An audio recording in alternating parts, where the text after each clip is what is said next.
ஆண்டவராக இயேசு கிறிஸ்துவின் நாமத்தில் என் அன்பின் வாழ்த்துக்கள்.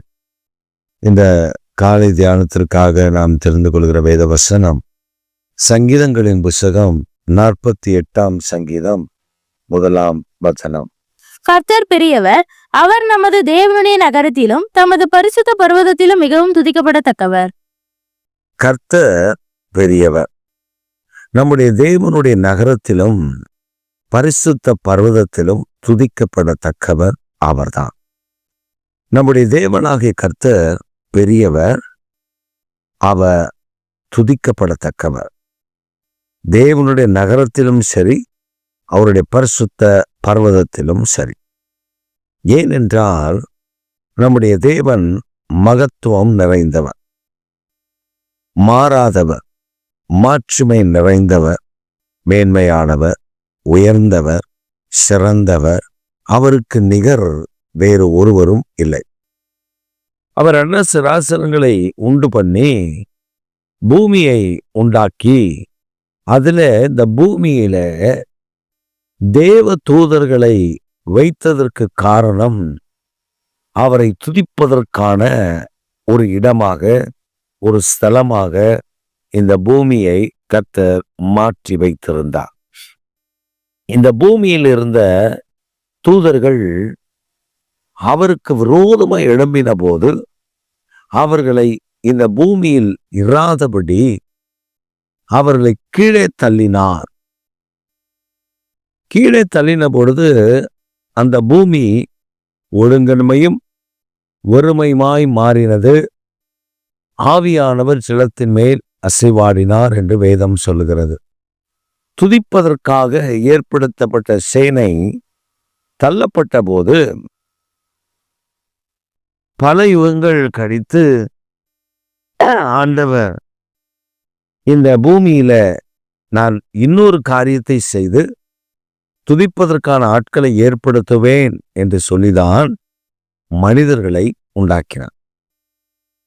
மனுக்குலம் உண்டாக்கப்பட்டதின் நோக்கம் என்னவென்றால் இந்த பூமியை சரி பண்ணுவதற்கும் செப்பனிடுவதற்கும் பூமியில விளைச்சல்களை கொண்டு வருவதற்கும் மாத்திரமல்ல, கர்த்தரை துதிப்பதற்கு.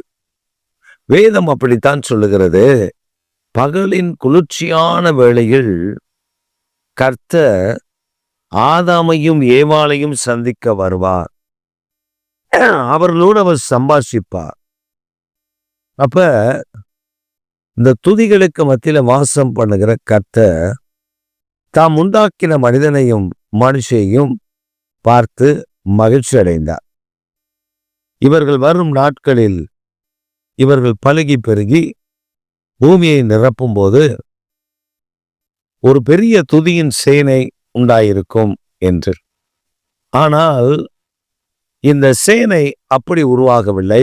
மாறாக சாத்தானுக்கு அடிமையாக போய்விட்டது. தள்ளப்பட்ட சாத்தான் இந்த கூட்டத்தை அடிமையாக்கிவிட்டார். அந்த அடிமைத்தனத்தில் இருந்த நம்மை ஆண்டவர் மீட்டெடுத்தார். ஆண்டவர் நம்மை காப்பாற்றினார்.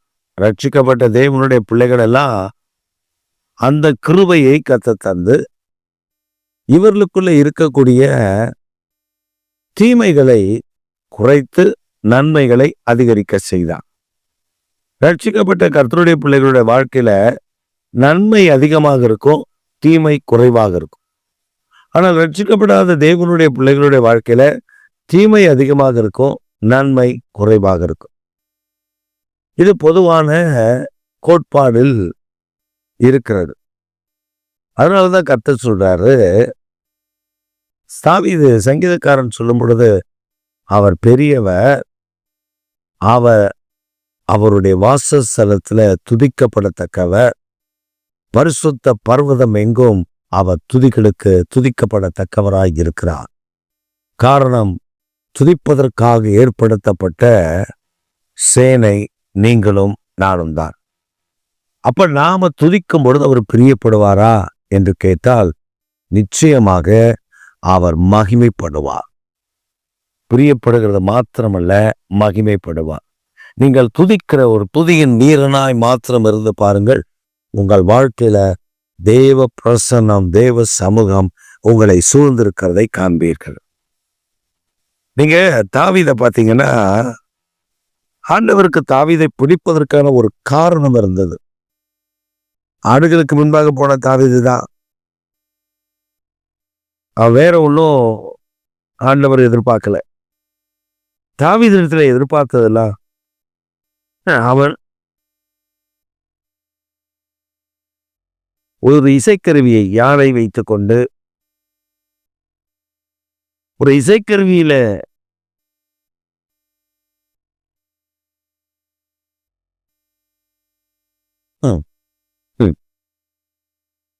பாடி கர்த்தரை மகிமைப்படுத்துகிறதை காண முடியும். ஆட்கள் யாரும் இல்லை.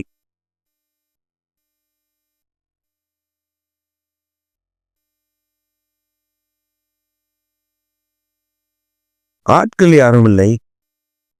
ஆடுகள் அவனை சூழ்ந்திருக்கும்.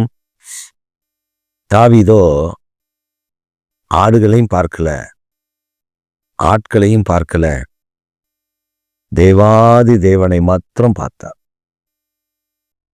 கர்த்தரை துதித்தார்.